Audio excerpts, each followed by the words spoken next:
तो हमने जब टेंस वाला पढ़ रहे थे तो पहला वीडियो जो हमने 15 मिनट तक डिस्कशन किया था वो था प्रेजेंट इंडेफिनिट टेंस का जो सिंपल वाला सेंटेंस है। लेकिन अभी हम प्रेजेंट इंडेफिनिट टेंस में ही जो नेगेटिव सेंटेंस, इंट्रोगेटिव सेंटेंस और इंट्रोगेटिव नेगेटिव सेंटेंस होता है उसके क्या स्ट्रक्चर होंगे और कुछ एग्जांपल लेकर के उसको हम थोड़ा सा समझने का प्रयास करेंगे। We will try to understand by taking few of examples. तो प्रेजेंट इंडेफिनिट टेंस यानी कि सामान्य वर्तमान काल, सामान्य वर्तमान काल। और सामान्य वर्तमान काल में भी 4 प्रकार के होते हैं, present indefinite, present continuous, present perfect, present perfect continuous. लेकिन प्रेजेंट इंडेफिनिट टेंस जो है, प्रेजेंट टेंस में भी 4 है, तो उसमें जो प्रेजेंट इंडेफिनिट टेंस है उसमें भी 4 प्रकार के सेंटेंस बनते हैं। एक सेंटेंस बनता है सिंपल सेंटेंस या अफर्मेटिव सेंटेंस, अफर्मेटिव सेंटेंस। एक बनता है निगेटिव सेंटेंस, एक बनता है इंट्रोगेटिव सेंटेंस, एक बनता है इंट्रोगेटिव नेगेटिव सेंटेंस, एक बनता है इंट्रोगेटिव नेगेटिव सेंटेंस। तो there are mainly 4 kinds of sentence in each of the sentences. तो अफर्मेटिव वाला हमने पहले देख लिया था। इसका नियम क्या है कि सबसे पहले सब्जेक्ट को रखते हैं, नहीं कर्ता काम करने वाला कौन सा है, फिर उसके बाद हम क्रिया को रखते हैं यानी कि वर्ब को रखते हैं, और वर्ब की फर्स्ट फॉर्म को रखते हैं, और उसके साथ एस या ई एस का भी प्रयोग कर सकते हैं, लेकिन कर्ता के अनुसार।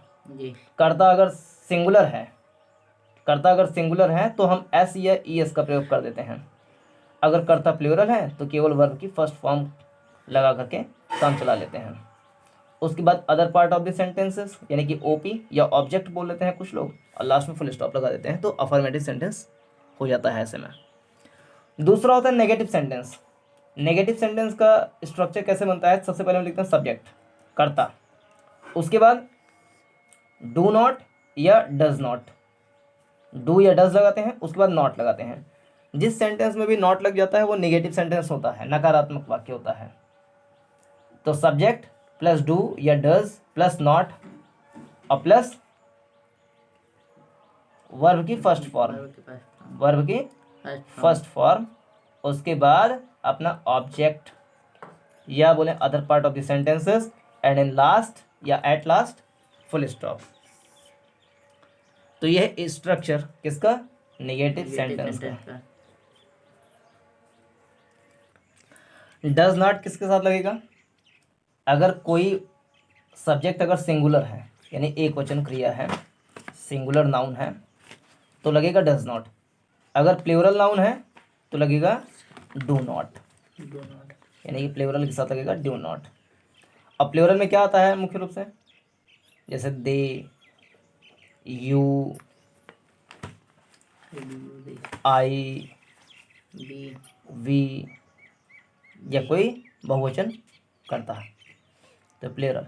और सिंगुलर में ही, शी, इट, या कोई सिंगुलर नाउन एक वचन करता है। अब कोई एग्जांपल ले, जैसे वे यहाँ नहीं रहते हैं, वे यहाँ नहीं रहते हैं, तो इसमें कर्ता कौन है, वे की इंग्लिश दे। अच्छा, नहीं मतलब कि नेगेटिव सेंटेंस है, और लास्ट में ता है, ते है, ते हैं, ये आ रहा है, मतलब कि इंडेफिनिट टेंस है, यानी कि प्रेजेंट इंडेफिनिट टेंस का नेगेटिव सेंटेंस है। तो इसमें देखो दे है प्लूरल नाउन, तो दे है प्लूरल नाउन, तो प्लूरल नाउन साथ लगता है डू नॉट, तो दे डू नॉट, पहले सब्जेक्ट लिख दिया, उसके बाद तुरंत बाद डू नॉट लगाया। फिर वर्ब की फर्स्ट फॉर्म, वर्ब क्या है इसमें, रहना, यानी कि लिव, तो दे डू नॉट लिव। और other word of the sentences या ऑब्जेक्ट क्या है इसमें, यहाँ, यानी here, they do not live here, और लास्ट में फुल स्टॉप। अगला एग्जाम्पल जैसे लें कि चीनी खट्टी नहीं होती, तो इसमें कर्ता क्या है, हालांकि एक निर्जीव कर्ता है लेकिन कर्ता तो है चीनी, यानी कि शुगर, SUGAR, सुगर। चाची सही है। और नहीं यानी कि नेगेटिव सेंटेंस है जी। क्या तो है? डज नॉट लगेगा कि डू नॉट लगेगा? इसमें से does not, does not. Sugar does not. हालांकि शुगर के दाने बहुत सारे होंगे, चीनी के दाने, लेकिन फिर भी डज नॉट लगेगा। जी। Sugar does not. और स्वाद, तो उसके लिए टेस्ट, TAST। और कैसा स्वाद नहीं है? तो खट्टा, यानी कि खट्टा। Sour, SOUR। तो sugar does not taste sour. ये हो गया इसका अदर एग्जाम्पल। इसके अलावा और सारे अगर एग्जाम्पल लें, महेश का सबसे छोटा भाई झूठ नहीं बोलता है।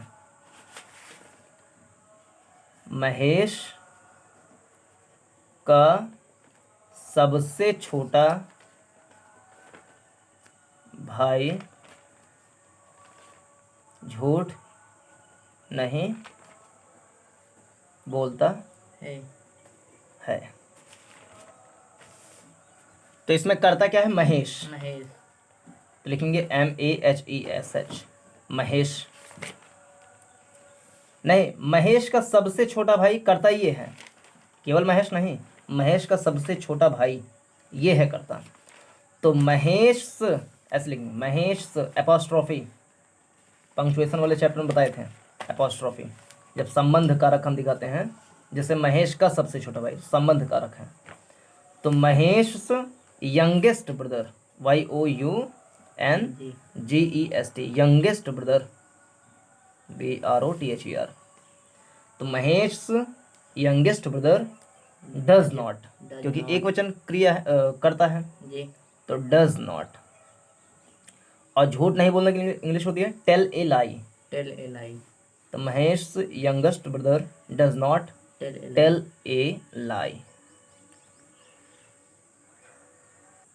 जैसे अगला एग्जांपल लें कि मीरा की बहन, बहन माने भगिनी, अगर हम शुद्ध हिंदी में जाएं तो, शुद्ध हिंदी में तो मीरा की बहन या बहन कभी भी झूठ नहीं बोलती, बोलती है। तो इसमें कर्ता यानी कि सब्जेक्ट क्या है? मीरा। मीरा नहीं, मीरा की बहन। मीरा की बहन। जैसे इसमें तो महेश का छोटा भाई, तो महेश यंगेस्ट ब्रदर। जी। मीरा की बहन यानी कि मीराज सिस्टर, मीराज सिस्टर। नेवर, अच्छा कभी भी नहीं, ऐसा अगर कहीं रहे कभी नहीं, कभी नहीं, तो इंग्लिश होती है इसकी नेवर, नेवर। और नेवर के साथ डू नॉट या डज नॉट नहीं लगता, क्योंकि नेवर अपने आप में ही कभी नहीं का भाव निकाल रहा है। जी। यानी Meera's sister never tell a lie, never tell a lie. Tell a lie. अगर डू नॉट डज नॉट जबरदस्ती लगाना ही तो ऐसा बोल सकते हैं, Meera's sister does not tell a lie ever, ever, never नहीं ever. Meera's sister does not tell a lie ever. लेकिन ये ज़्यादा मज़ा नहीं आ रहा इस सेंटेंस में, जी। तो ज़्यादा प्रेफरेंस हम इस वाले सेंटेंस को देंगे, फर्स्ट वाले को। इसके अलावा अगला सेंटेंस हमने पहले से ही लिख लिया कि वीर सैनिक अपयश की मृत्यु कभी नहीं चाहता। तो ये अपना प्रेजेंट इंडेफिनिट टेंस का नेगेटिव सेंटेंस है, कभी नहीं चाहता। तो कभी नहीं की इंग्लिश हम यूज करते हैं नेवर, यानी कि डू नॉट डज नॉट का प्रयोग नहीं करेंगे इसमें, क्योंकि वो काम नेवर कर देगा। तो इसमें करता क्या है? वीर सैनिक, यानी ए brave soldier, a brave, BRAVE, brave soldier, SOLDIER, soldier या सोल्जर। ए ब्रेव सोल्जर नेवर, सब्जेक्ट के बाद तुरंत नेवर लगा देते हैं, जैसे इसमें लगा सब्जेक्ट के बाद तुरंत नेवर, जी। ऐसे नेवर। और उसके बाद वांट्स, चाहना, तो वांट्स, हालांकि वांट से काम चलता था लेकिन एस क्यों लगा, क्योंकि सिंगुलर था। तो ए ब्रेव सोल्जर नेवर वांट्स, क्या नहीं चाहता, अपयश की मृत्यु, मृत्यु नहीं चाहता, पेश की। यानी डिसग्रेसफुल शहीदी, डिसग्रेसफुल, DISGRACEFUL, ए brave soldier never wants disgraceful शहीदी, SHAHIDI। अच्छा, कुछ लोग बोल देते हैं शहीद होना, और कुछ लोग होते हैं वीर गति को प्राप्त करना। शहीद होना और वीर गति, तो दोनों में से कुछ भी लिखो। A brave soldier never wants disgraceful वीर गति, वीर गति। अच्छा, कुछ लोग शहीदी वीर गति में कहते हैं भैया शहीदी नहीं, वीर गति ज़्यादा अच्छा है। कोई नहीं, दोनों बराबर है। तो देखो, शहीदी जो है ये उर्दू अरबी टाइप का वर्ड है, वीर गति जो है ये अपना संस्कृत टाइप का वर्ड है जी। तो कुछ लोग शहीद वर्ड को कहाँ से जोड़ते हैं, आतंकवाद से, कि जो व्यक्ति आतंकवादी गतिविधियों में संलिप्त रहता है और आतंकवादी गतिविधियां करने के दौरान उसकी मृत्यु हो जाती है, तो वो अपने कौम के लिए या आतंकवादी संगठन के लिए शहीद हो गया। जबकि अगर कोई हिंदुस्तानी सैनिक, इंडियन सोल्जर अगर बॉर्डर पर अपने देश की सुरक्षा करते हुए मृत्यु को प्राप्त होता है, जिसको हम लोग शहीद या कभी कभी वीरगति की संज्ञा देते हैं, तो लोग कहते हैं शहीद शब्द का यूज ना करो, गंदा है ये, क्योंकि शहीद को आतंकवादिता से जोड़ देते हैं, जबकि गलत बात है। शहीद का वही मतलब है जो वीरगति का मतलब है, लेकिन हाँ, इसका सेंस अलग जगह अलग अलग हो सकता है। आतंकवादी गतिविधियों में मरा हुआ व्यक्ति अपने हिसाब से शहीद हो सकता है, हमारे हिसाब से मारा हुआ होगा। लेकिन हमारे देश में कोई व्यक्ति अगर अपने देश की सुरक्षा करते हुए उसका जीवन अंत हो जाता है, देहांत हो जाता है, तो उसको हम शहीद या वीरगति बोलेंगे इन पॉजिटिव टर्म। तो we can not discriminate in between शहीद एंड वीरगति because both the word gives the same essence. लेकिन जिसका जो अपना नेचर है, how can we change, but मेरे ख्याल से दोनों का मतलब एक होना चाहिए और उसमें लैंग्वेज के स्तर पर डिफ्रेंशिएट नहीं। अगर शहीद या वीरगति को कोई अंतर्राष्ट्रीय स्तर पर डिफाइन किया जा रहा है, हमारी कोई इंडियन ऑर्गेनाइजेशन डिफाइन कर रही है कि नहीं शहीद का मतलब ये होगा, वीरगति का मतलब ये होगा, तो हम भी लोग डिफ्रेंशिएट कर देंगे। लेकिन कोई इंडियन गवर्नमेंट का ऑर्गेनाइजेशन शहीद और वीरगति वर्ड को इस तरीके से नहीं डिफाइन करता है, तो इसलिए हम शहीद और वीरगति दोनों का ही प्रयोग कर सकते हैं, जो मन करे वही। अब जैसे अगला सेंटेंस है, कंजूस अपने धन को खर्च नहीं करना चाहता है या खर्च नहीं करना चाहता, तो इसमें कर्ता जो है वो है कंजूस, यानी ए माइजर, ए माइजर। और ए माइजर यानी एक है, सिंगुलर है, तो जाएगा does not, does not, does not. चाहता यानी कि वांट, वांट, चाचा a miser does not want